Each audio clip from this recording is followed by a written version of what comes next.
Messy on Purpose, and I have my friend Sol here with me today, who also does my hair now. Beautiful hair. So, if you're looking, I'm gonna let her do like a little introduction on herself, and then we're just gonna dive into some random talk. Oh, thanks.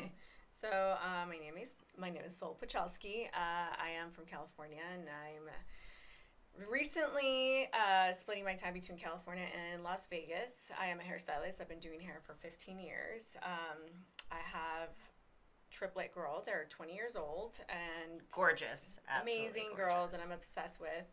I have a husband. He's 6'3". He's got twin boys as well. So we have triplets and twins. And yeah, I'm here in Vegas still trying to build my business over here too, with a little pause. But yeah, that's basically it. Life gets messy and we have to take a pause sometimes, Yeah. and that's okay. Yes. Do you want to start with, let's start with your business maybe, since you've been doing it for 15 years. Like, what made you want to go into hair, for one, and like why you pursued that over any other option, or was there other things that you tried to pursue first? I did. When I was in my early 20s, I got married really young. I was 21 years old when I met my ex-husband, my kid's dad. And then we got married and I was only 23 years old. You know, looking back, obviously that's so young. And these days, you know, you see a 23-year-old like, what are you doing? You're not even old enough. But anyway, so at that point I was working in the medical field, you know, doing billing, all that stuff. But there's just something about paperwork that is just not my jam at all. I would always fall asleep. You know, I just felt super tired, was not happy. It was a dread. And I always liked makeup and hair, and I always thought it was something cool to do, but I just thought it was going to take too much time. It's crazy. But I did start as a makeup artist. I started doing weddings, and it was really just because I liked it. You know, my mom was a makeup artist when she was younger. So during high school, I did theater makeup, and one of my friends, she's like, you really should consider doing this. I was like, as a business. And I never even thought of it until somebody throws it at you, you know, and it's like, well, maybe she's right.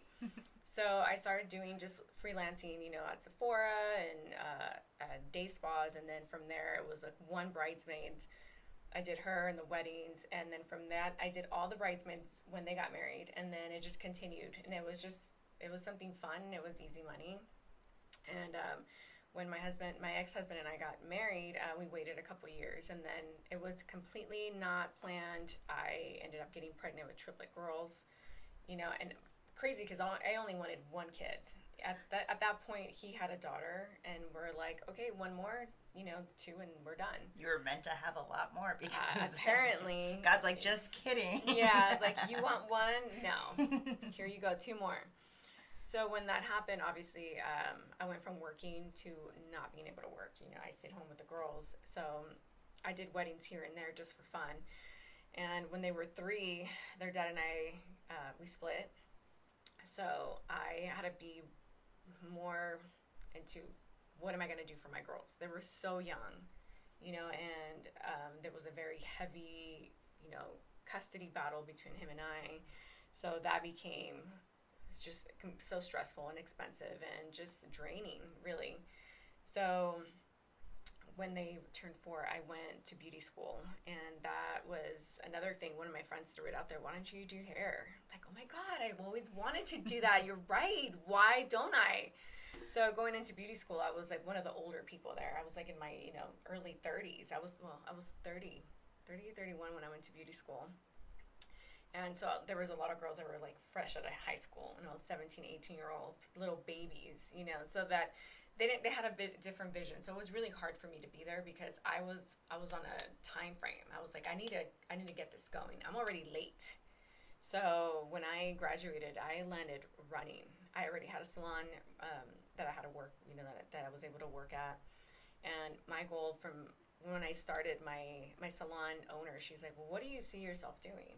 You know, what do you see for your future? And for me, it wasn't even like the money. It was like, I want to be famous for hair. Like, I want a haircut to be named after me. I just wanted something that I can leave in the industry that had to do with me. And she's like, well, I can see that, you know, and that first year when I was assisting, I thought when I graduated, I graduated with honors and I was like top of my class. I thought I was a badass, but then once you get to the real world, you learn, it humbles you, because I really didn't know anything about hair. I felt like I was bamboozled into thinking that I was gonna graduate and I was gonna make all this money, and it doesn't work that way. When you get into this industry, you really have to work and do a lot of things for free and learn by your mistakes. There are some colors that I can go back and just say, I'm so sorry, ladies. Please forgive me. Come back to me. I'll fix it now. But one thing that she told me is, like, if you want to be an amazing colorist, you're going to make a lot of mistakes because you'll never do that again. And she was right. I went to this hair show. I was an assistant, and at the time I couldn't afford the tickets because I was so broke, and the tickets were like $600 to go to this hair show, so how can I make myself get there? Well, I can be a hair model and just be in the background, so I was able to do that. And this was, like, mind you, the first year of me being in the hair industry. So I was in the backstage, with all these hairstylists that were such, like, all these badasses, and I was just in awe. I'm like, I can't believe I'm watching this from the back. And there was this category of Stylist of the Year. So you get to submit a collection of whatever, avant-garde or, classic or styling, whatever it is. And you get to win Stylist of the Year. And I remember my first year, and I said, I want to do that. That's what I want to do. And every year, you were able to submit every year. But I was like, every year, I was like, nope, sit your ass down. You're not ready. Nope, you're ready. You're not ready. 8 years later, I was still not ready, but I did it anyways. And that was like the turn of my career. I feel like I won. I ended up winning for Stylist of the Year. And that year, it was just like the boost of confidence in my skill set and my career and myself was something that I can never, like, nobody can ever take that from me. That was like the mark of my career. I can really say that. And did diving into that, so since it took you 8 years to do it, like, did diving into it, even though you didn't feel like you were ready, and winning, make you want to take more, like, risks like that? Yes, it did. And that year was a little bit just more, I think I was more risky even with my own clients, just like the stuff that I was willing to do to their hair, because for a long time I was just so timid, like, I think I got this, but I'm not sure, and clients can read that and they can feel that, So after that, it was more like, okay, I got you, so I am just super grateful of that opportunity. And since then, obviously, I've done a lot more training, and my clients have been part of my journey. I wouldn't be here without my clients having faith in me and believing in me, and I'm just so grateful. This industry has given me so much, and especially as a single mom, I was in survival mode for so many years. How am I going to do this? Because I can't really rely on anybody right now, just me. And I have 3 babies that are watching me. So it took me like 4 years to really get to the point that I was able to provide for them. I was able to buy my first house. I was able to travel. It has given me a lot of freedom. So for that, I'm super grateful. So with, like, being a mom during that, did you have, like, a lot of help from their dad, or was this, like, mostly just, like, on you the whole time? I had them most of the time. They did go with him, like, 3 weekends out of the month. He had them on the weekends. Like, yeah. The fun time. Yeah, he had the fun times. I mean, he wasn't the best husband, but I mean, he was there. He was present with the girls, so that's good. I'm grateful for that. What was, like, the hardest part of, like, 3 triplets? 3 little baby girls. It was scary, honestly, and I guess the scariest part was, like, am I doing this right? Am I doing this correctly? I think that's any mom's thought, right? Especially with your first kid, which you just happen to have 3 at the same time. 3 at the same time. Yeah, that was scary.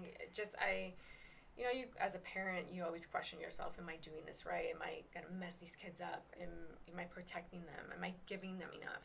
So that's always been, until it's still in my head. Did I give them enough? Am I still providing enough? Even though they're 20 years old, they don't really need me like that. I still want to give them more. So it's that unconditional love. Yeah, for sure. What was what would you say is kind of like the hardest part with having like the 3 babies on your own versus having like just a single mom with 1 baby? You know what I mean? Like that's got to be like, there had to be like some tips and tricks that you had to like come across to like manage. Yeah, like my time management had to be on point. That's for sure. So I mean, in the positive way, I had a very strict schedule, and that helped, just to help me like multitask.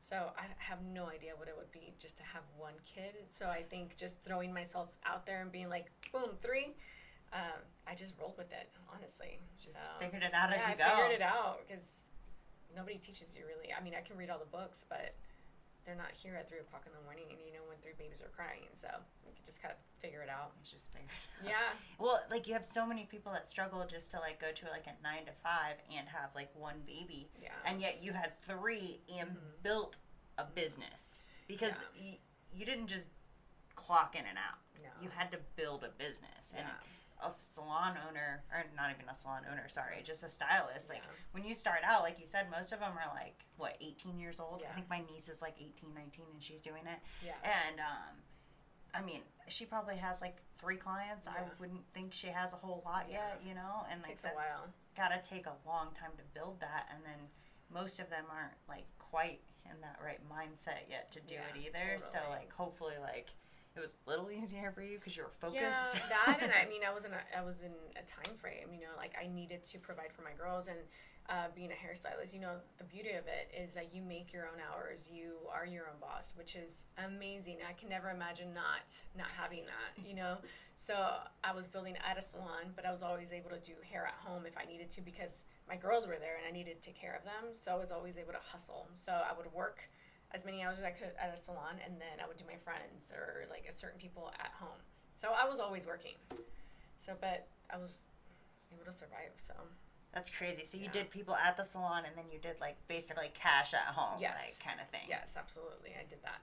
What when like COVID happened and stuff, did you do a lot of that too? Oh yeah, I worked from home. Sorry, not sorry. Oh, not sorry at all.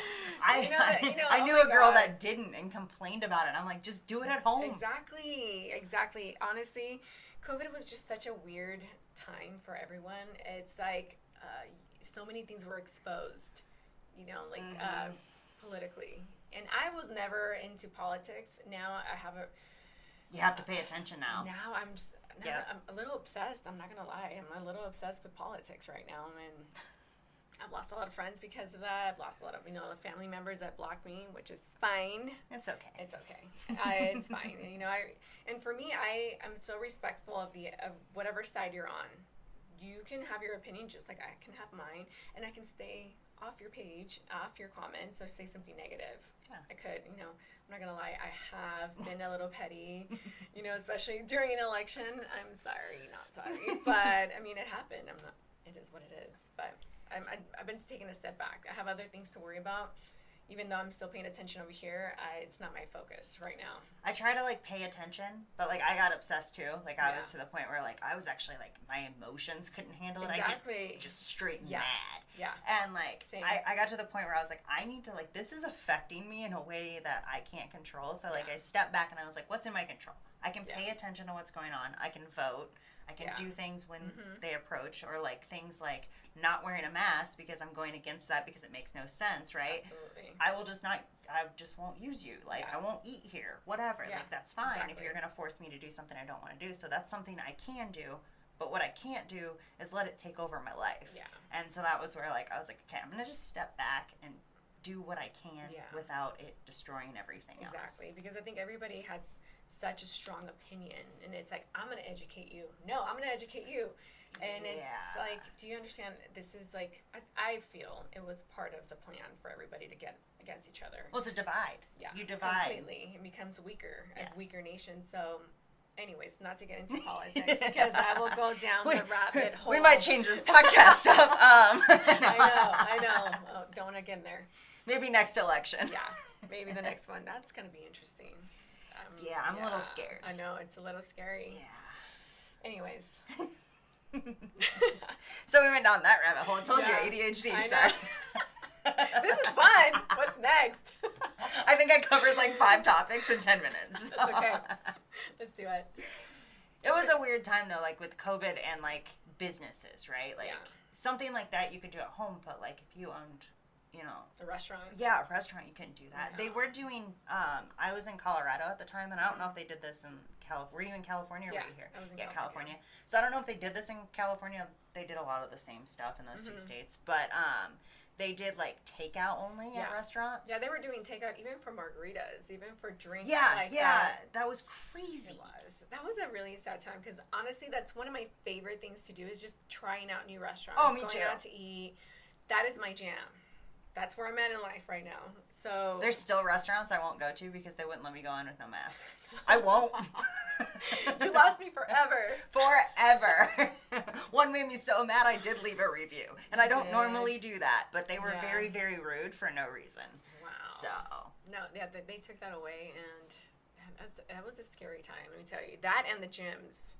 That Taking sucked. the gyms, I cannot even. How did you navigate during that? Because I built a gym in our garage. Oh, lucky. So at the time, like my house in California, we lived right across the street from a high school, and they had like a gate open, so we would run up the stairs. They had like this little, like, I don't know if it was like, you know, their little military class that they have. What is it called? ROTC, something like that. Something like that. So they had bars there. They had like stuff to work out. So we used that, and then we would run. Heck yeah. We would run up and down the stairs. We would do like lunges, and then I started working with a trainer. She had a gym out of her garage. She was a client of mine. That's what I did. So I was training at a gym, and then they all closed. Yeah. And, like, to be honest, I didn't really want to go back to the gym anyway, and then it closed down because of all of that. So I actually ended up, like, those same clients, they weren't scared of COVID either. Yeah. So I let them come to my house, and, like, I started with literally, like, just, like, a couple dumbbells, and, like, slowly built up from there. I got really lucky. One guy, so during that time, I don't know if you looked at how much, like, everything went up. Yeah, it was insane and what they were selling it for. Yeah, and then on Facebook Marketplace, people are wanting like $5 a pound for stuff. Like, it was insane. But I had a guy that had a squat rack and, like, I think a barbell and, like, some weights and stuff and, like, just a bunch of little, like, random stuff. He gave it all to me for $800, and sold. He even waited for me to get off work. Aww. Like, it was so nice. He was super nice. I couldn't believe it. I literally Lifesaver. found it in the morning, and I was like, "You are amazing. You're amazing. Thank you. I appreciate you." He had people hitting him up, trying to pay like $1,200 for everything. Like, literally, people like were trying to upcharge it just to like get it. Yeah, I can see that. It was crazy during that time. Oh yeah, not fun times at all. Yeah, I was going to LA Fitness at the time, and they wanted us to wear masks. Like, there's no way I'm wearing a mask while I'm doing a Stairmaster or running. So I canceled my membership, and there was another gym, it's Powerhouse, that didn't care. So I'm like, you have my business forever. Oh, forever. That's where I'm at. That's all it takes. Yeah, there's one bodybuilding gym called Armburst. I don't know if you've ever heard of it, but it's in Denver, and that was where we were going. And they like shut it down when they shut down like all the businesses, and then they brought it back, and then they did the whole mask thing, and I'm like, I'm not doing the mask thing. So we literally worked out in the garage up until like this year. No, last year. I don't know. It's been like 2 now. Yeah. We just finally got a gym membership back, just because we had everything. Yeah. But it got to the point where we're like, we need more than this. Yeah, we need to go somewhere. Just change it up a bit. Yeah, for sure. So it took a while to get back into like the gym routine. I'm glad I like going to the gym versus doing it in my house or my garage, just because it's more motivating to me. Yeah, for sure. I don't feel like you can get in the same rhythm. Yeah. Plus, it's an appointment that you have with yourself. Yeah. You know what I mean? Going to the gym. I mean, you go early. It's a different mindset. You know, getting to the gym at 5 a.m., 4 a.m. It's a commitment, and it's not easy. But I think it's. She's licking. Is she? Yeah. Stop it. And you know, it's just a commitment that you have to yourself, and I can't imagine not having that. You know, especially like at my age, 46 years old. Yes, you wouldn't believe it. I am 46, and. Yeah, Sean, my husband, keeps on saying, you're 45-year-old. And, like, I'm not even going to correct you. It's fine. You can say that. It's fine. 45 is good. No, but I feel like now, like, I am so much more comfortable in my own skin in my 40s than I ever was in my 30s or even my 20s. I don't even like going back into my 20s. Oh, I did not like me in my 20s. No. Not physically, emotionally, and mentally. I like to erase that. And if anybody knew me in my 20s, I apologize. I'm sorry. Unfortunately, I'm not going to apologize, but I probably should. I should, but I'm not going to. I'm not going to. It was what it was. It is what it is. You know, you live and learn. It's better now. Let's just It's crazy, too. So, what's your thoughts on the people that lived in their, like, glory days as, like, teenagers or in their 20s, like, in their past? Like, I've never understood that because I've always gotten better every year. I've never looked back and, like, wished it was 2019 or 2008. Like, I feel like that's a sad mindset because you're stuck in the past and it's almost like didn't you grow? Like, didn't you grow? You get better with age. Yeah. So why would you, I don't know, why'd you quit? Yeah. Like, even if you're off. Right, you're off your path. You're the worst you've ever been. Yeah. Why do you have to stay that way? I don't understand that either. It drives me nuts. I hate the people that are like, "Oh, I used to do that." What happened? Yeah. Or why can't you now? Yeah. I can't empathize with that at all. And I feel like as you grow too, it's harder and harder to be nice when people make comments. Yeah, when they make comments or they make excuses. Like, there's no reason. No, excuses kill me. Yeah, because I'm just like you're making a choice. It's not an excuse. Yeah. It's not a choice. 100%. Yeah, everybody has an hour to spare. If you have an hour to watch TV, you have an hour just to work on yourself. Not even like set aside physically what you look like, but for the long term, like your health, your mindset, the way that you respect yourself, the way that you look at yourself. Because, and it's true. I've seen a lot of podcasts and read a lot of what successful people do, and one of them is they're physically fit. It goes hand in hand. It really is. It's the foundation of everything else. Yeah. But you don't have to be like super ripped to be healthy. Yeah, you can just go for walks. If that's what works, just go for a walk, but stay active and move your body around. Yeah. Yes, resistance training is the best thing you can possibly do because building muscle will help as you age. Totally. But if you don't want to do it, you're not going to make time for it. At least do something. Yeah. Anything. Read a book, eat generally healthy. I mean, I know we both cheat on our diet sometimes, right? Like, you want something sweet, but like, if you're generally healthy, you're going to feel good. Yeah, for sure. For me, I've had a gym membership since I was 15 years old. 15, so 31 years working out. And obviously, I'm not like perfect, nor do I aim to be perfect. I just want to be healthy, and I want to be able to be healthy for my future grandkids. Keep up with them. I want to look good naked. I want to look good, just like little things. And I want to keep my mental health as sharp as possible, even when I enter my 60s, my 70s, and that's my priority. I don't even think it's work necessarily. Like, to me, it's just part of the routine. Yeah. I don't always wake up and want to go. No. Half the time I'm tired, but once you get there, you'll never regret a workout that you had. You'll regret the ones that you didn't have. 100%. I kick myself every time. I'm just like, why didn't I go? Yeah. And I even still, like, on like a dress day, I'll walk the dog twice a day. Yeah. And I'll get on I have a walking pad because I'm a crazy person and I need to like move a lot. ADHD. I have issues. Messy. I own the issue. But anyway, I have a walking pad. I also have a bike that I put a little desk on, so I have issues. Wow. But committed. But like I do all of those things and like it's still not going to the gym will like be like, why didn't you just do it? Why didn't you just do it? And it's probably me mentally just like not like you can have rest days. Yeah. It's okay. I just don't like them. Yeah. I usually go about 6 days, sometimes 7. I'm okay with that. A lot of people say you need a rest day in between just so you can grow. Your muscles can grow. That's not always true though, because it honestly depends on how frequently you're working that muscle, right? As long as you have enough time between that muscle that you worked and recovery, you can go as many days as you want. That's why people can do a 7-day week and work out a different body part each day or just have a cardio day in between. Or that too. Like you can still go to the gym and just do cardio. I've went and just done sleds. Yeah. I mean, I don't know if that necessarily counts as cardio, but you're moving. You're moving. But yeah, like it's just like sometimes it's just what you do. I don't know. I couldn't live without it, and me neither. I've always been a very active person. That's probably again with the energy that I have, because I'm crazy, and but like it's just like I just like to move, and I just don't know how people become couch potatoes. Yeah. Even when I'm on the couch, I have my laptop, I have my phone, and I'm doing something. Yeah. Like I can't just focus on TV. Yeah. It just goes back to choices. Yeah.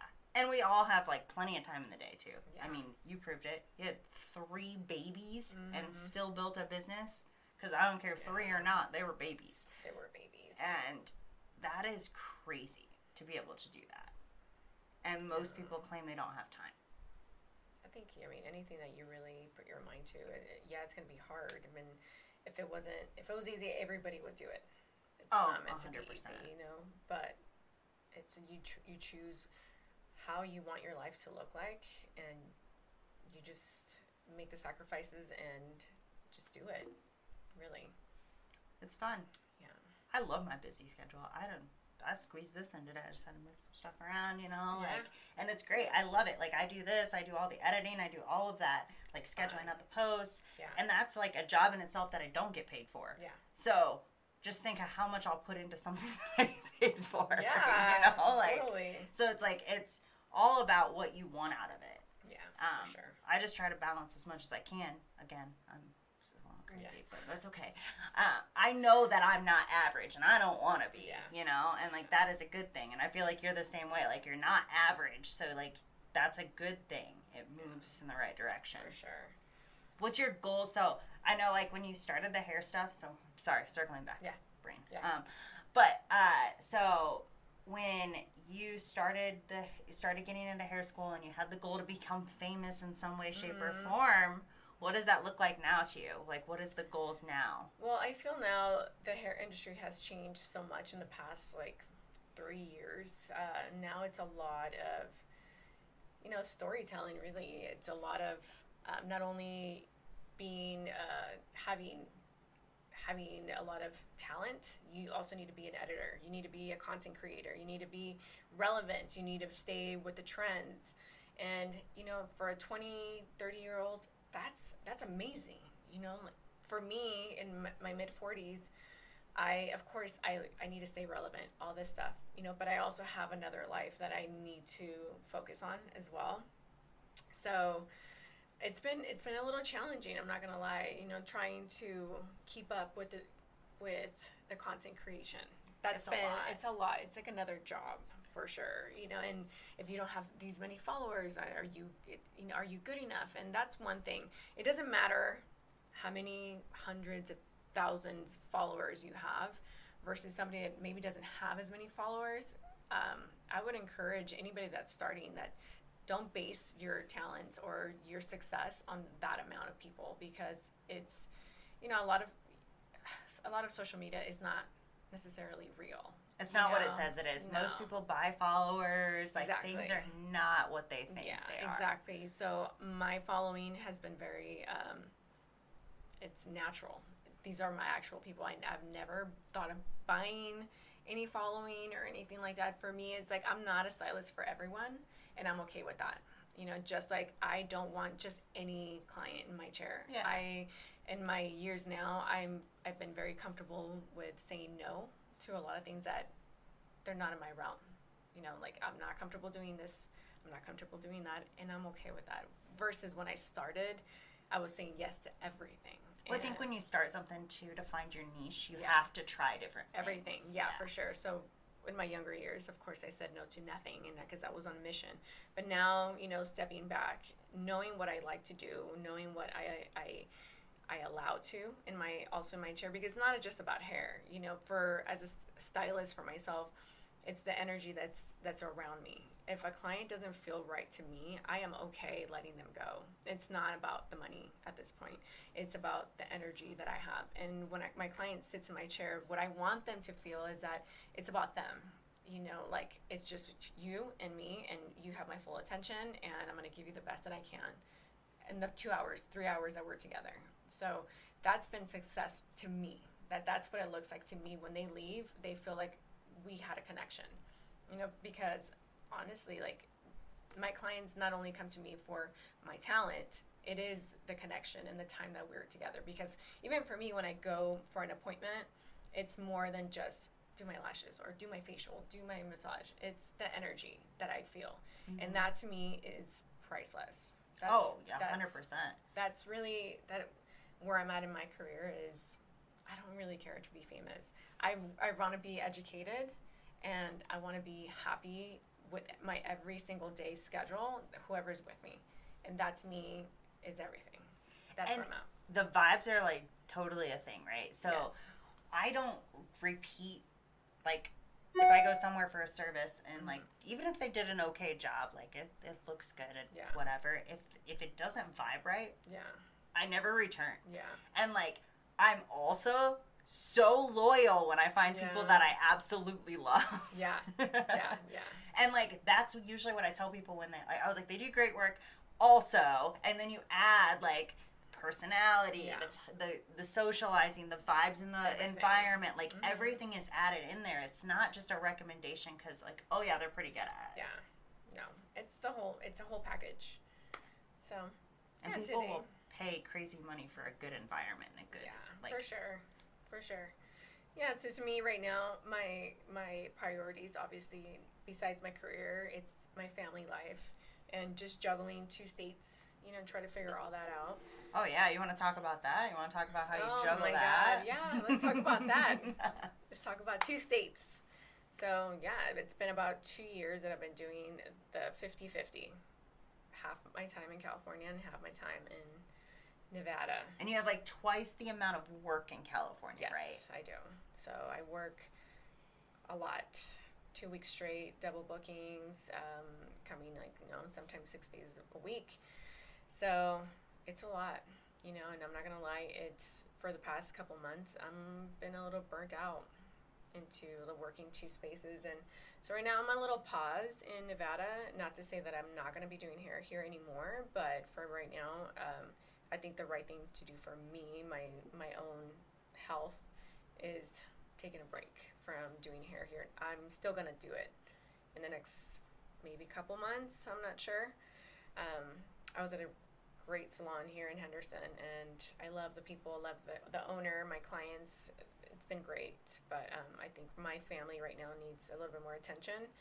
So you gotta go where the priorities are at, right? And like, what's best for you? Because if you are burnt out and you're not feeling it, and then now you're gonna continue to do people's hair, it's gonna, like, quality is just like the experience will be down. Absolutely. Now you're getting away from what you wanted. No, for sure. And for me, it's like I need to be at my best in order for me to give everybody my best. Pour back into you. Yeah. So I think everything was suffering. Not only like my business, but like my relationship even with my husband, just being in 2 different states. So that's where we're at, like just trying to figure that out right now. It's a lot. It was like 2 weeks on, 2 weeks off, right? Like back and forth. Yeah. Like, I could not imagine. I get burnt out just traveling like once a month. Yeah. No, yeah, it's heavy. So it's a 4-hour drive each way, a 3.5, 4-hour drive. Still, it's quite a bit. It takes I do the best that I can, listen to a good podcast or, an audiobook or good music, or call a friend before they freak out. What's wrong? Nothing. I'm just calling to say hi. Have you ever just called someone, you're like, I'm about to fall asleep on this drive. Like, you need to talk to me right now. Yeah, but your daughters are in Cali too, right? Yeah. So like, families even divided up. Yeah, we are divided. Sean, my husband, came to we met in California, but he moved here because his sons were moved here with the mom. So. Oh, okay. So when I met him, they had just moved here a month prior. So I met him like right when he was completely heartbroken from his boys being taken to another state, and at that point his visitation, they were the most ridiculous orders I've ever seen. But so our relationship started really just dating in both states. So our whole relationship has been Nevada, Cali. That's hard. Yeah, that's very hard. It was hard, especially with, my battles court-wise were over, you know, and we went into this relationship with the court orders, with the mom being in a magnitude that I can even like put my mind around. It was just so heavy. It was a lot. So it blows my mind that people are willing to like let their ego blow a situation up when kids are involved. Oh, for sure. And this woman, without even saying much, but has been the worst thing that's ever happened to me. The worst thing that's happened to me. You're like, I've been divorced and it's still be worse. And then this has been, she's been expensive. Let me just tell you, she's been an expensive mistake. And it is what it is. That says how much you love Sean. Yeah. Yeah, because, seriously. It really does. Yeah, you know, there's so many times that, you know, and he knows this. We've talked about this. You know, I've questioned even, do I even want this? Because this is not going to end. It's not going to end at 18. This woman she's attached for life. Yeah, yeah, and I think she is very committed to the hate that she has for him versus what's right for the boys, and that's something that I've had to come in peace with. That, you know, this is not going to get easier. If anything, it's probably going to get harder until the boys realize, like, oh, okay, I see you, Mom. We don't want to be there. We want to go with Dad. You know, until that happens, here we are. Well, and they're still pretty young, so I mean, it's going to be a little bit. They just turned 11 yesterday. They're starting to see it. They're noticing. Yeah. They're just not to the point where they probably react yet. Yeah, but they will. They little things that are they're very loud that she does, and I don't have to do much. Just like let you do you, and you'll do yourself. Yeah. You just stay like back, and you love the boys. I just love the boys, you know, and the thing that, you know, being a step parent is something that as step parents we choose to. We don't ask for this, you know, because we have a choice at the beginning. Do I want this or not? You know, being a step parent, nobody really gives us enough credit, honestly. So if there's any step parents out there, I give you props because you're there because you want to. Especially if you're a good step parent. Like, it takes work to do that because the kids don't look at you as a parent at first. Like, you have to build that relationship. Yeah, absolutely. And it's not like this, like, fresh start. This is somebody invading their space. Absolutely. And, you know, I have to have a lot of grace for kids, too, because they go from a family, you know, and they break up. So these little babies are, you know, they're heartbroken too. Yeah. You know, they're sad when they leave Mom. They're sad when they leave Dad. So now there's another person in their life. Like, well, who are you? Are you going to take my dad too? Yeah. You know, so it's been, you know, you have to really treat that relationship with a lot of care, with a lot of just grace, because, you know, I'm not trying to do anything other than take care of you and love you because you're an extension of your dad and I love your dad. So the past 6 years that I've been in their lives, you know, it's been more just, I'm here to help you. I'm here to love you. You know, I'm not here to do anything else, you know, and I think they've seen so much consistency with the way that I take care of them that they've given me that respect, and they know. Like you said, they're really good boys. They're good boys, yeah, for sure, and they're very loving, and, you know, I let them, you know, come to me as much as they want to, as much as they want to love me, but it's been in the past couple years, you know, all on their own. They're very loving towards me, and like, well, it's all worth it for that. They seem like they seem pretty mature for like their age, like based on like the videos that I've seen of like Sean and his son like talking. Yeah, that's one thing about Sean. He can be a lot of things, but one of my favorite things about him is the way that he parents. He's such a good dad to those boys, and that's, I think, one of the reasons I actually fell in love with him was the way that he dads. So. An attractive quality. Yes, for sure. Yeah. And it's a rare quality nowadays. Yeah, especially the way that he's fought for these boys. I don't see why anybody would be so upset that they want to be in the boys' lives so badly that you want to fight it. It's always those situations, though, right? Like, the dads that don't want to be, they fight to get them in their lives. And then you have the dads that want it, and then, like, the women just do the opposite. I don't understand it. Well, I think it's a power thing. It's a control thing for this particular person. Yeah. You left me. You broke up with me. Thank God they were never married. But you left me, so now I'm going to punish you for the rest of your life. That's the mindset of this person, you know, and that's unfortunate because it's been now, what, they were 3 or 2 when they, so it's been like 8 years, 9 years since they split. were real young then. Yeah, they were really young. So it's been over 8 years that they split. So at this point, just let it go, girl. Like, just let's be good co-parents, all of us. You know, what's better for the boys? Yeah, absolutely. There's no reason to fight here. And like, what do you need? Do you need money to be happy? Do you need more money? What is it? Can we just make peace? Yeah. I honestly, I thought I was an amazing ex-wife. I was so good. Like, I caused no problems. I caused no problems. You know, there was a few times I'm like, I'm pretty sure I was a little petty, but that's just part of me healing. But for the most part, I left him alone. I didn't ask for more money. I was super flexible with the schedule. You know, I mind my own business. I let him do his thing and just take care of my babes. That's when you have them. That's it. When you were probably petty, like when you were still hurt, right? Yeah. But you dealt with that hurt, so it went away. Yeah, and absolutely. You were able to move forward, very mature. Yeah, so now it's been, the girls, there were 3, so 17, it's been 18 years, 17 years since we've been split, and obviously we have no contact now. You know, the girls are 20, but one of my daughters is getting married next May. So, you know, we've had an engagement party, that's the last time I saw him, and then I hung out with his wife when we went, you know, dress shopping, which was, you know, obviously there was nothing that was going to take my focus away from this big moment in my life, right? Yeah. So if she wanted her there, I'm okay with that, you know.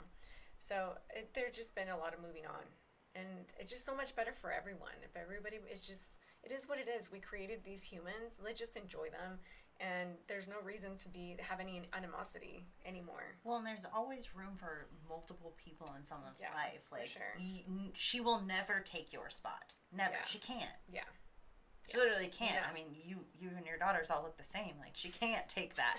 No, but she can add to it. Yes. You know, and the more that people that love my kids, the better. Like, how can you be upset about that? Yeah, totally. You can't be. And they're just gonna have more, right? Because now she's getting married, so she's gonna have his family that's gonna love her just as much. Yeah. And like, it's just gonna grow, and it's a good thing. It's a great thing. So, yeah, I mean, you know, the relationships fall apart, but you live and learn. Now we're here. Let's just move forward. I've never understood the bad blood. Like, I get, like, I just don't want you around. Like, I'm good with that, but, like, I don't have any bad blood with, like, anyone. Like, I don't hate you to the point where it's going to affect how I act. I think people just get committed into the hate. They get committed into, I'm not going to like you so hard forever, so I'm going to act on it. It's like an identity thing. Yeah. It's like people that say they're vegan and like can't stop talking about it. It's like the same thing. Exactly. This woman is so committed to hating my husband that it's just like, it's part of who she is now. And me being, I could be 2 things. I can be super upset about this and like, and ask all the questions. Well, why are you so mad? Are you still in love with this guy? Like, did he hurt you that bad? Or is this just part of who you are now? Or I can be like, you know what? I feel bad for her. She's got something, you know, like I can't imagine living that life with that heaviness, you know, and that bitterness. Like, that must be so heavy. And I almost feel sorry for her. So that stuff stops you from like benefiting from anything else in life because it takes up so much space. Yes, I can't even imagine. So I've learned to have, like, you know, grace for this woman in the midst of all the negativity. I choose that. So it's way less stress on you if you just make peace with what is and what you can't change. Yeah, I can't change that. And, you know, if she's committed, she's committed. And, like, you get it, girl. You hate my man. It's all right. You're like, I'll love him and it'll all balance out. It's fine. It's fine. Do you? Well, I'm just glad that doesn't affect how the boys treat you. No. Which is good. No, thank God for that. Because they can hear whatever they need to hear, but they see what I do for them, what I do for their dad, you know, so that's all I can do. They at least can see through it. Because I'm sure not nice things are said. Like, probably not. You know what I mean? Like, to other people, maybe not directly to them, but, like, they've heard I'm sure. things. And sometimes that does hit or miss with, like, how a kid interprets. Yeah, for sure. So, it sucks. So, on a brighter side, with your grown daughters, how is that? Like, how is kind of going into, now you got the boys, so you didn't really leave parenthood. No. But not at all. That transition from, like, your kids graduating and becoming adults, especially because you had 3 and they all did it at the same time. At the same time. You know, this is where, like, you have one graduate and, you know, they leave the nest, and then you still have a couple left in the back, you know? So right now, when my daughter got engaged, she got engaged this past December, and that's when she moved out with him. So I was here in Vegas when she got all her stuff and she packed. But then a few days later, I went back to California and nobody was home. And Chloe was working. And mind you, 2 of my girls are hairstylists too. The one that's getting married. Oh yeah, we didn't touch base on that yet either. Yeah, they're both hairstylists now. So I got home, I walked in, and there was just this stillness that I felt, and I didn't know what to do. I didn't know if I needed to cry. I didn't know if I needed a hug. I didn't know if I needed to leave. I didn't know what to do. I called Sean, and I was like, this house feels so empty, and I don't know what to do. And he's like, are you okay? No, I just start crying. Like, she's gone. My baby is gone. One of them is gone. And nobody prepares you for that moment, honestly, as a mom, you know, because my whole identity has been being the girl's mom. And now one of them, she doesn't really need me as much, you know, and that affects my identity, really. Yeah. So nobody prepares me. So it was just like you just didn't know what to do. I didn't know what to do. I just needed a process. I just kind of stood there for like 10 minutes not knowing what to do, and really in my feels, and I allowed myself to feel whatever it is I was feeling at the moment, because I didn't know what to do. I feel like that happens too. Like a lot of like women put their whole identity in their children, and then when they leave, they're just lost completely. Even with you have a business, you know, you even have technically more family. I know, and you still felt lost, still didn't know what to do. Yeah, and I'm sure it's going to happen again when, well, one of them, Julie. So I have 2 identical girls, Paris and Chloe, and then Julie, she's my fraternal. She moved out 3 years ago with her dad, her senior year, which that one was super painful because I didn't want her to leave. But she's actually moving back in after 3 years. So she's moving back in. And Chloe's still at the house. But splitting my time, obviously, you know, just not seeing them. As a mom, no matter how old they are, it still tugs at my heart. And my mom guilt is still super, it's very much alive.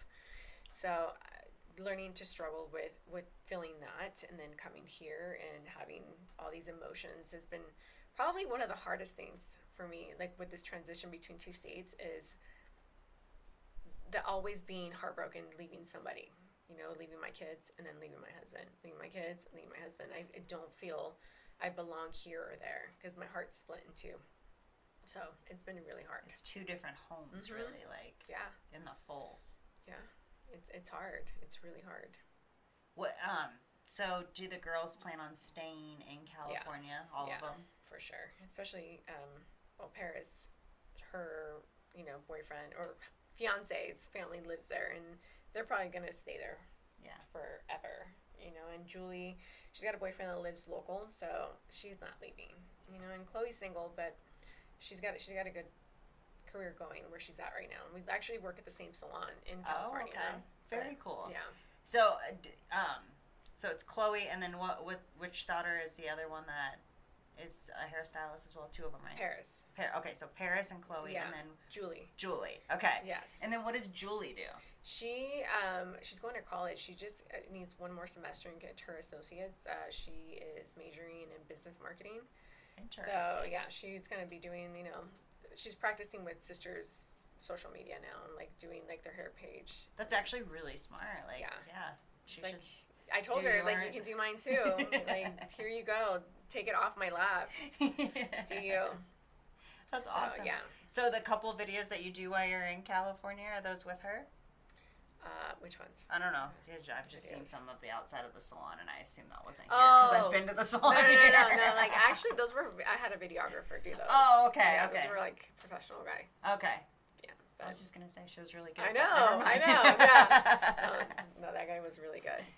That's awesome. Yeah. They all kind of like have their own little thing going. Yeah. Yeah. So, Paris isn't at the same salon as you. No, she's at another salon. Okay. Doing her own thing. Very cool. Very cool. And you have 2 girls that live with you out there? Yeah. Okay. Yeah. So now, first it was just, you know, Chloe by herself, so that made it even harder for me to leave.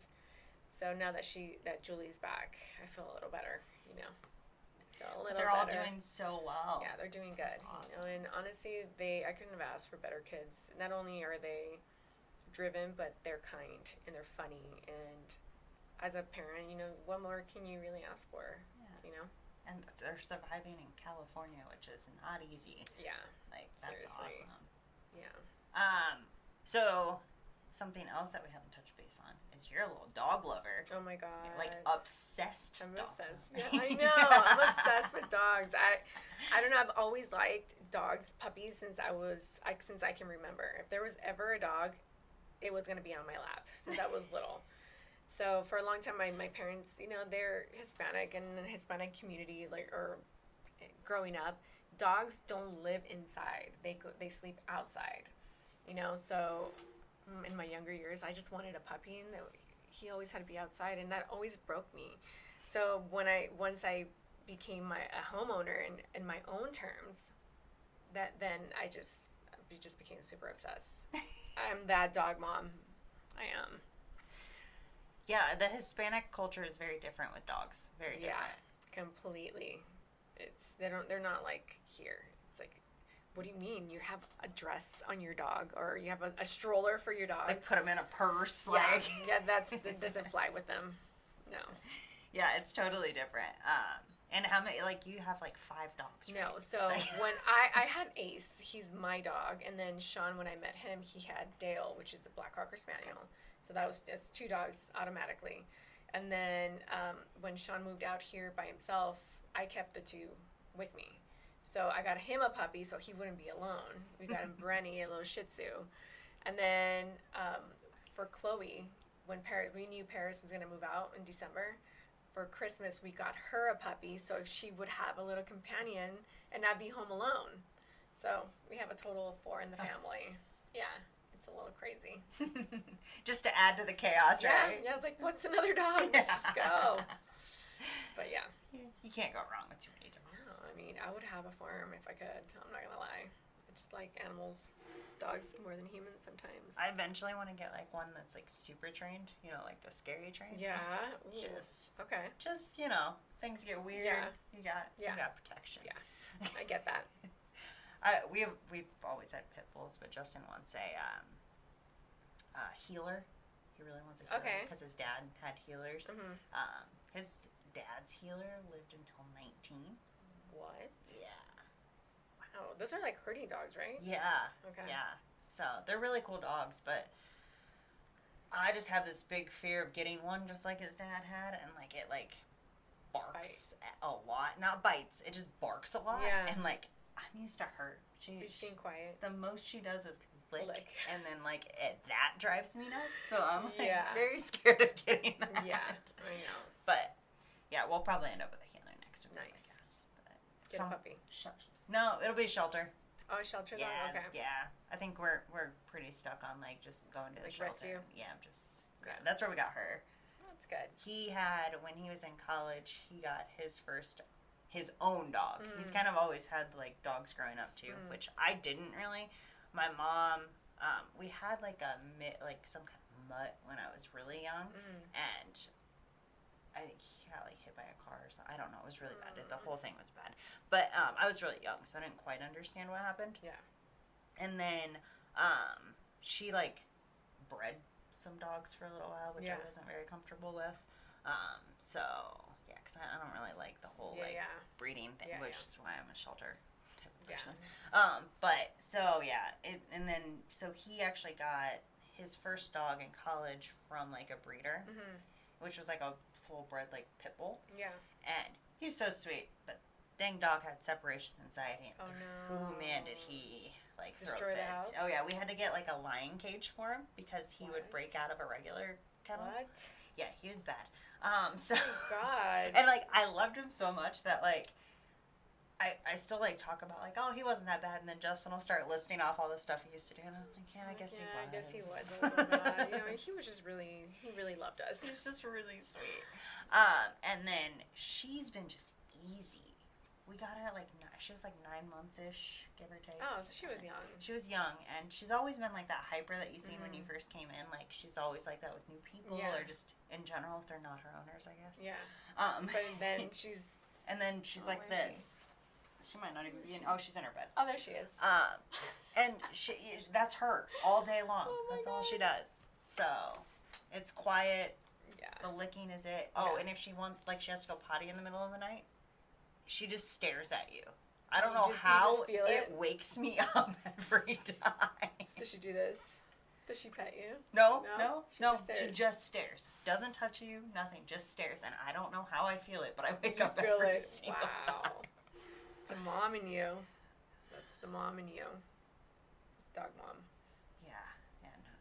No kids. No real kids. Just the fur kids. No, we got him snipped. Yeah. Really? Yeah. What? You were like determined, like we don't want kids. Why did you guys decide? So neither one of us really wanted them, and then I think the biggest thing for me, it's not necessarily that I wouldn't do it. It's just that I'd want to give a kid a better life than what I was able to have. Yeah. And never felt like we got to that point. And yeah. Now I'm 35. I don't know if I'll get to that point where I want to now. Yeah. So. You're like, I just, no. Yeah. I love kids, don't get me wrong. Yeah. Like, I love playing with, especially, like, little boys. I don't know why I connect the most with, like, little boys around the age, like, of 4 or 5. Really? Yeah. They're cute that age. Yeah. And, like, my nephews, like, oh, my God. Especially Caden, like, he was my little buddy for, like, the longest time. And now I don't even know how old he is now, but. Not 4. He's not 4 anymore. But, no, we moved, and it's just. Yeah, it happens. Yeah. Don't see family as much, and but yeah, I've had a lot of nieces and nephews, and they're fun, but they also go home. Which is nice. I mean, my first love was my niece. She's now 35. No, how old is she? Oh my gosh, I think she's like 34. No, she just had a baby. So she was my first love, and I always say that to her, like, you were my first love. No, I was 14. She's 31, but that's how I learned how to really love someone, like, unconditionally, was, like, my niece.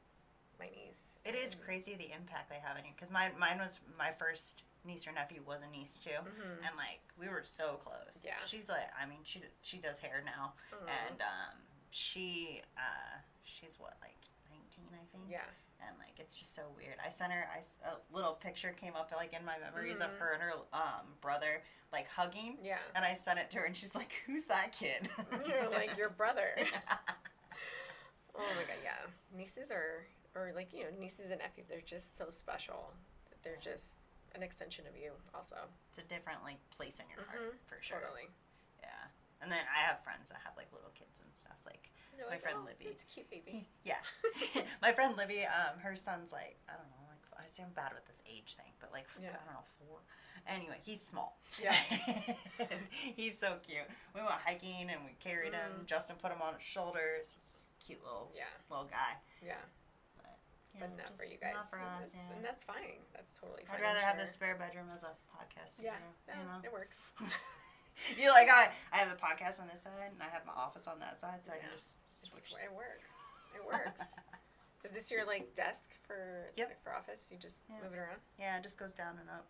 Oh. And then I just literally turn I bring the chair on that side. So, very simple. You're good. You're fine. Yeah.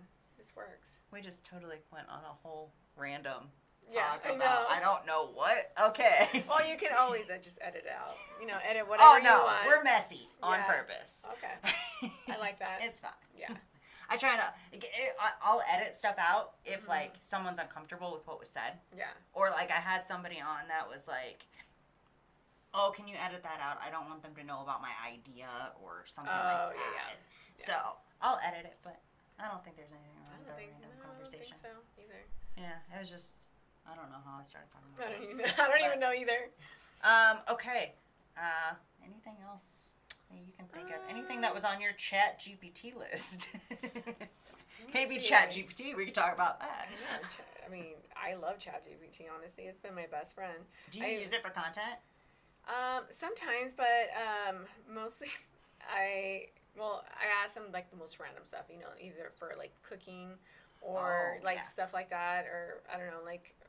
Right now, I'm like really into like saffron, like the supplements, And Oh, it okay. gives me all the things, and then like beef organ supplements for women.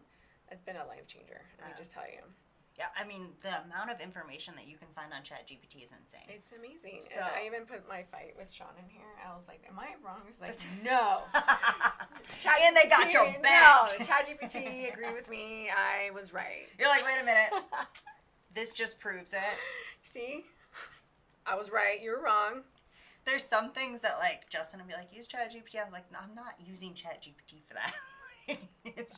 You should. But it It's works. smart. It works. It works. Because it gets to know you. Every time you post something, you know, like, it just, like, which is kind of scary. AI is a little scary, but it's really helpful. Yeah, like, I'm not intimidated by it because I feel like as long as you utilize it correctly, there's no harm. No harm. Yeah, you know? totally. But I literally use it all the time.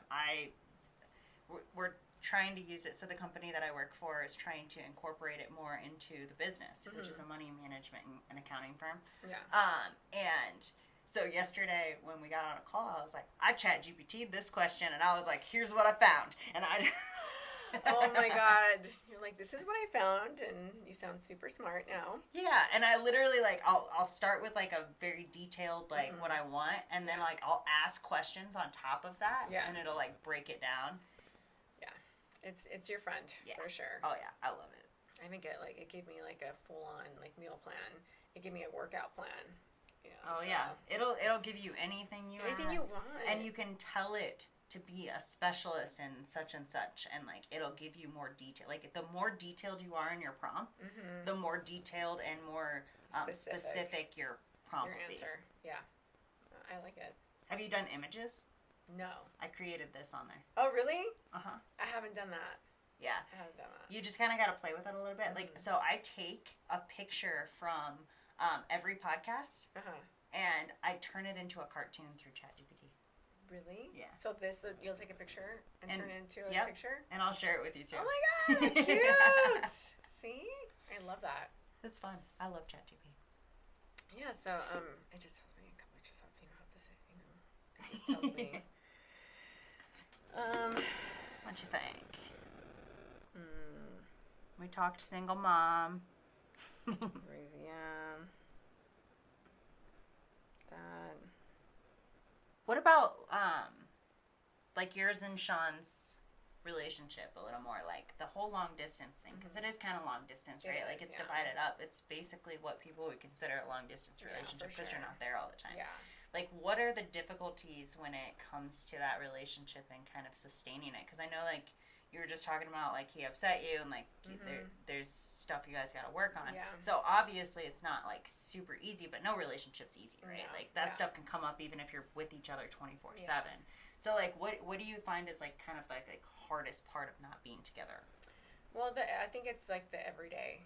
You know, for him, it's very important for him. Like, he wants his wife here 100% of the time, but, you know, just logistically, it just doesn't make sense at the moment. It doesn't necessarily mean that's never going to happen. Yeah. But when him and I met, we met in California, and that's where we were, you know. But for him, after the boys moved here, it's always been his goal was to be in Vegas, right? Yeah. And for me, I just thought, well, I can't do that right now. My girls are still in high school. You know, maybe after they graduate, I can, you know, start transitioning over there.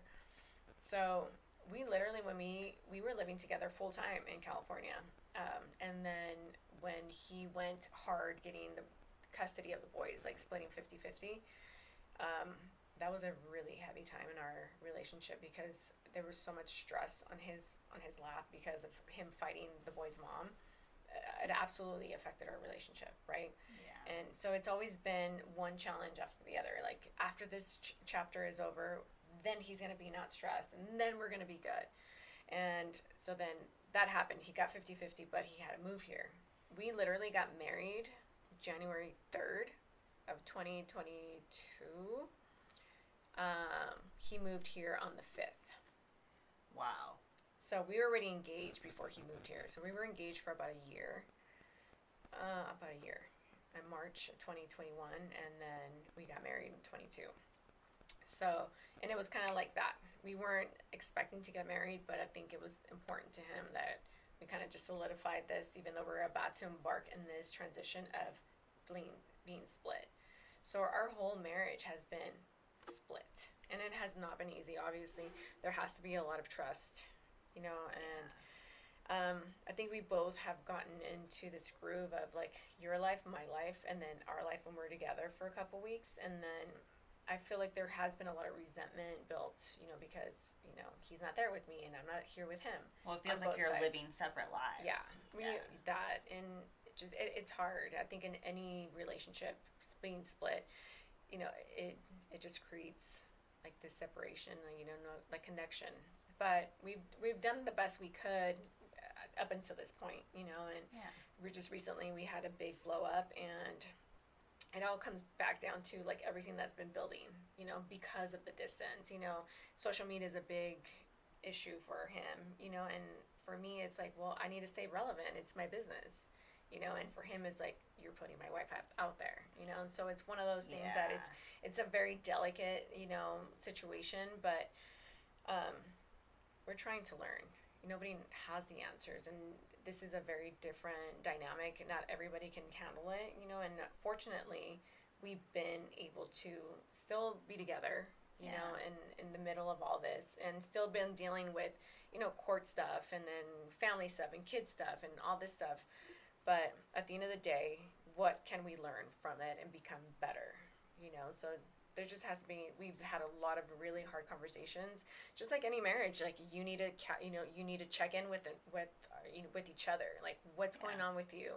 How is this making you feel? And we say all this, but till this day we haven't been very consistent. So now we have no other choice but to get there, because the distance is, we can get comfortable. Like, I'm not gonna lie, when I'm in California, it's very comfortable for me to be. I don't have to I don't have to go home and make dinner. I don't have to do this. I can just take care of myself. It's very easy. And then I come here, it's like, boom, full blast. I need to make dinner for everyone. I need to take care of this. I need to take care of that, So it's just a balance that we have to just learn, that eventually we have to be together. Well, it doesn't help either, too, when you have hurdle after hurdle after hurdle, because now you like think you're in the clear, and then there's another one, and it just kind of shows you. And I feel like that happens no matter what. It's just whether you identify it as a hurdle or not. Yeah. But like being able to navigate and work through things as you hit those hurdles really does show strength in a relationship, and like the communication and the hard conversations. Yeah. That it's strength in the relationship. Yeah. Something I've always struggled with was like the hard conversations when well, not anymore. Now I'm the queen bee of it. Yeah. But like when I growing up, like I was very very sheltered, I guess. Not sheltered, that's the wrong word. Very kind of in my, like, I kept everything kind of in, right? Yeah. Like, you never expressed anything, never felt like I could. And so, like, having those conversations, and then he's like, we need to talk right now, because that's what his mom did. Like, it was the complete opposite, like, polar opposite. And that was, like, probably our biggest hurdle. Yeah. Do you tend to shut down? Yeah, oh, yeah. Not anymore, but, like, before. Sometimes I just need to, like, be able to, because my brain works, like, very, very, like, fast and scattered. Yeah. So, like, processing something sometimes takes me a little bit. Like, I have to, like, sit down and really think about the million different thoughts that are going through my head before I express it, because if I express it now, when I'm mad, it's not a good... It's probably not the best time. No. Yeah. And learning to walk away from that, knowing, and for him to learn you and respecting that space. It's like, let's just come together when we're in a better headspace. Yeah, and he might come to his conclusion faster, which is, like, something that we both need to be patient on, right? Like, I need to be patient on the fact that, like, he's ready, and I know he's waiting, and then he needs to be patient on the fact that, like, I'm just not ready yet. Yeah. But, like, those are, like, hurdles in any relationship, right? But then now you have, like, the extra stuff. So you had, like, him dealing with the custody battle, and then the distance, which has been there almost the entire time, which is crazy. I know. And that makes it really hard. And, like, you guys are... We have been through a lot, It's been a lot of things. I mean, from the beginning, like, when Sean and I met, I was just fresh out of a relationship, and so was he, a couple months. So...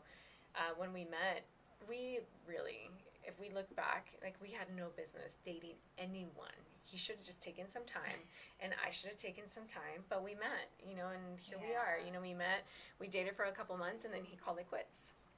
Really? Yeah. Yeah, he got back with his ex-girlfriend. Not his kid's mom, but an ex-girlfriend that he had. Not that Not one. that one. He had a girlfriend for a couple years, but yeah, he got back with her for, I don't know, I think it was like 5 months. So when he called it quits, it was the best thing for me, honestly, because I still wasn't really over my ex-boyfriend. And then to top this one off, I just felt these emotions. And at that time, I did a complete reset on myself. Like, I stopped drinking. I started going to the gym like at 4 o'clock in the morning. I was going to sleep like at 7:30 p.m. I was meditating. I was really working with a spiritual guide. And I was in such a good place in my life, And from time to time, I would think about him. And that's how I knew I wasn't over him. I was just so disappointed. Like, man, I really saw something with this guy. But whatever, we never said I love you to each other or anything like that. And it wasn't until like 5 months later, I remember vividly, I was with one of my girlfriends and we were getting ready to go out and we were having some champagne in their bathroom. And then I saw my phone and I saw Sean P. I was like, what? And she's like, I just showed her my phone and she looked at me like with these eyes wide open. I'm like, I don't even want to open that right now because he's about to fuck up my peace. That's exactly what I said. I'm like, all this work that I just did, this guy's about to just like mess it all up for me. So I'm like, no, he didn't. So I opened it like an hour later and it was just more like an apology, and he wasn't expecting me to text him back or anything. That night, I was just like, he just ruined my life. Not my life, my night. He just ruined my night because now I'm thinking about him. So anyway, fast forward, we ended up, reconnecting and it was like March of 2020. After like I started, and I'm thinking, okay, we're gonna maybe start dating. We can actually do the things that I thought we were gonna do round 1, and then COVID hit. Everything was shut down. I'm like, okay, so we're not dating. We're just gonna be stuck at home, getting to know each other all over again. And yeah, so we went in a very difficult time, a very stressful time, and the battle started with his kid's mom, even more so because she was keeping them away from him during COVID. Oh. And then we were coming down to Vegas every other weekend, with my kids and then his kids, and it's never been easy. And then he started working for this company, building this company up, and fast forward, there were friends, and they did him wrong, so we went into a lawsuit with these people. And so that was like another hurdle. Oh my God. Yeah. So we were going through custody, going through a lawsuit, and then we got engaged, and then he moved to Vegas. And the distance and, financially trying to find his space here in Vegas. And yeah, so here we are. 6 years later, going strong-ish. Strong-ish. But no, like at the end of the day, like we love each other, and if it's not going to be with him, it's going to be with somebody else. You know, and we have so much invested not only with each other, with our family, with, just history. And, we asked ourselves, like, could we be without each other? Of course we can, but we don't want to. So if you don't want to, it's still worth fighting for. So that's where we are. What are some things that you guys are going to try to do to, like, make things better? Well, this time around, because we decided that chapter is completely closed. We closed that, that door is done. So for moving forward, where do we go from here? Because we can't go back. So what are we doing now? So one of the biggest things is like knowing that we're 100% in on each other. Because like I feel like we're both kind of like, well, we always have something to fall back on. Yeah. You know what I mean? So a lot of check-ins. We get told we need to schedule a check-in with each other, and do maintenance work. Just like with anything, you need maintenance. Just like with a friendship, you need to make phone calls. You need to see each other. Maybe not all the time, but, a phone call here and there or whatever. Just the same thing with marriage. And I think that, like, scheduling date nights should be a requirement for any relationship. For sure. Not even just marriage. Any relationship. Yeah. Date night. It can be breakfast. It can be a walk. It can be coffee. Yeah. Whatever it is, just this, like, what's going on with you? What have I done this week that made you happy? What have I done this week that made you upset? I don't know. You put your phone away and you just talk. Yes. Yeah. And we both see the value in that, and we'll see where it goes. Honestly, like, just with anything. Yeah. Just with anything. Just with a career, with a relationship, with a friendship, with any relationship, it's going to take work to make that stay healthy. Yeah. So. It's all work. Yeah. Any of it. Yeah. And then you just got it. Like, you have the people that are willing to put in the work, Mm-hmm. which typically have the fitness foundation. Yes, I'm going to say that too. Yeah, it's true. But like, you have the people that will put in the work, and if you're willing to put in the work, it's most likely going to work out. Yeah. It might take a little while, but it's most likely to work out. And then the people that give up and they stay in the situations because they just kind of settle for what it is, like, they're just going to be living in misery. Yeah, and I can't imagine my life like that. No. Ever. I can't imagine settling. I can't imagine not living at our full potential, because I can be honest and be like, I probably wasn't the best wife. You know, I was there, but I was probably not the best wife. And, you know, and same with him. Like, you were there, not the best husband that I know that you can be. You know, and I think we have these potentials. Like, we see potential in that other person. Like, what is it in me that is blocking you from being that person? Because you know it's there, I know it's there. You know, and vice versa. So. Well, and maybe even just asking them, like, do you want to be that person? Yeah. Because some people just don't. Yeah. And you have to realize that too, because if you sit here and you look at this person and you're like, you have so much potential to do this, but they don't want to do it. Yeah, if you don't want to do that, you're wasting your energy and time in that person. Yeah. And then when there's two people willing and wanting to do that, you know, and I think it was just a lack of care and a lack of really putting each other first and making a priority, you know. And because there's so much noise going on between us. There's so much, like, him building his business, me taking care of my business, my kids, his business, his kids, like baby mama drama constantly, you know. So it's so many things that pulling at us, and that we have to realize that the devil's going to try to come in and break anything that's good. So what are we going to do to protect that? So, and life's never going to stop throwing things at you. No, it never is. So we'll see. You know, we have a very different relationship than most married couples do. Mm-hmm. So we just, like, we don't know how to do this either. This is our first time. Nobody knows how to tell you how to do it. Exactly. So we're just kind of winging it. We're really just winging life and take it one step at a time. Yeah, one day at a time, because at the end of the day, the only thing that we know for sure is that we want to be together. You know, but unfortunately, like, times right now, it's just not possible. It's not possible for me to drop my career that I've been building for 15 years in California. I am not willing to do that yet. You know, so here we are. And I mean, that's a lot too, because, like, as a hairstylist, like, you take a lot of time to find the right clients, especially when you now have, like, a niche and, like, a type of person that you want to service.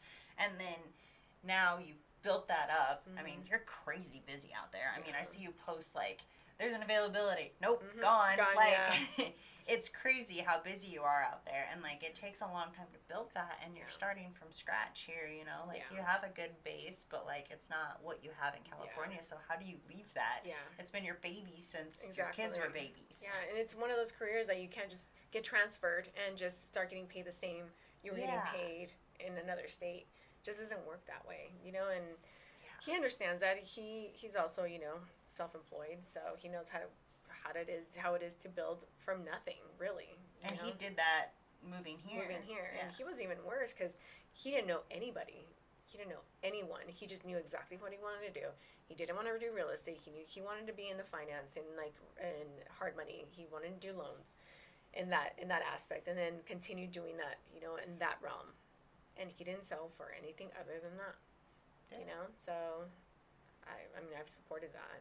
You're both very, very focused on what you want, and if you want the relationship to work, it's gonna work. Yeah. So it's just navigating through the mess. Yeah. So. Yeah. So here we are. See what happens. So anyone listening, your relationship probably isn't that bad. Yeah. The relationship is not bad. Just talk. Yeah. I mean, there's just communication. A lot of connection, physical touch, and a lot of date nights. That's important to me. It's very important. We try to do one. We were doing, like, weekly ones for a while. Yeah. But we try to at least do once a month where we, like, actually get out of the house. Yeah. because I count date night as like if we both put like phones and computers away and we just sit on the couch and watch something together, like I count that as a date night. Yeah. Because to me it's still quality time. It's when you put that away and you actually give your time to somebody. To somebody else. That's what you need. Without any distractions. Yeah. Because, you know, I can be distracted. I can be talking to you and, like, something comes in and, like, my focus is here now. Yeah. Easily. So, yeah. And we're full of distractions now, right? Like, if it's not just people texting and calling now. It's social media notifications. You get notifications on all these merch apps. Like, there's so many different things that can distract you from, like, those present moments that you should be in. Totally. Yeah. So, yeah, the other day he put it on airplane mode. He's like, I'm going to put this down and, you know, just have a conversation. I appreciate it, right? Yeah. Like, it's like that means something. That's a type of, you know, love. That's given. Yeah, I'm showing you some love right now. Especially these days, you know. Just social media it can be so beneficial, but it can also be a silent killer. Mm-hmm. So, it's a very delicate sitch. I always feel bad when I'm like editing a video or something stupid and like he's like talking and I'm not really listening. Yeah, I know. I'm here, but not really. Yeah. I'm responding. I don't know what I'm responding to. Yeah, it's crazy. Yep. But it's so easy to get caught up in that stuff. Yeah. And like it doesn't even have to be like a love relationship. You can do that like the relationship you have with your kids, with friends. Like, I mean, I could be sitting here answering emails while we're doing this. You know what I mean? Yeah, like totally. There's so many different things that can pull you in different directions, and it's a choice to like give that time to someone. Yeah, for sure. Yeah. I think we covered all the bases. What do you think? I think so too. I think we gave some good advice. Whether anyone else thinks it's good or not, I think it's good. It's good advice. Listen to me, I know the ways. And apologies and non-apologies, you know. Like we covered it all. COVID. Oh yeah, I forgot about that. We talked about COVID. Well, we might have another one when politics ramp up again. Oh man, I think we might. I'm a little scared because I don't care if someone hates me or blocks me, so we can talk about it. Yeah. I mean, it is what it is. I'm to that point. Everybody knows like what side I'm on, you know, and I'm okay with that. I have no regrets on my vote. You know, I'm a little disappointed with a lot of the choices lately, but at the end of the day, I still believe and I have faith that he's doing the best he can for us. I also look at it too, like it's been such a mess. Like there's so many things. How do you even fix it in a four term? I think you need more time. Yeah, they only get so much time, and he had his 4 years broken up into like 2. Yeah. Like there's crap that made things worse after it made it a little better. Rewind. Yeah. So unless we continue on the path with the right people, which is probably going to be JD Vance. I hope so. Which I guess. I'm okay with that. But yeah, he's fine. As long as it's not Gavin Newsom. I might just move out of the country if that's the case. But I'm hoping that we have people that are smarter than that. Yeah, me too. Give us more options. Like last options, Kamala, really? That's our option? Oh no, that was ridiculous. That didn't even give you an option. No. That's why it was a landslide.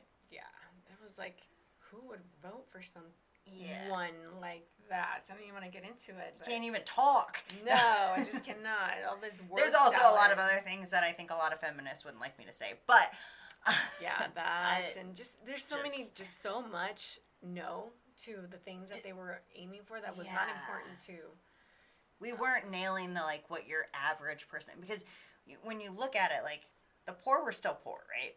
Mm-hmm. Like our lower class. The rich were still rich. It was the middle class that was getting messed with, and they weren't even touching base on the middle class. Yeah. And honestly, like, the whole thing with they, them, all this stuff, don't even get me started.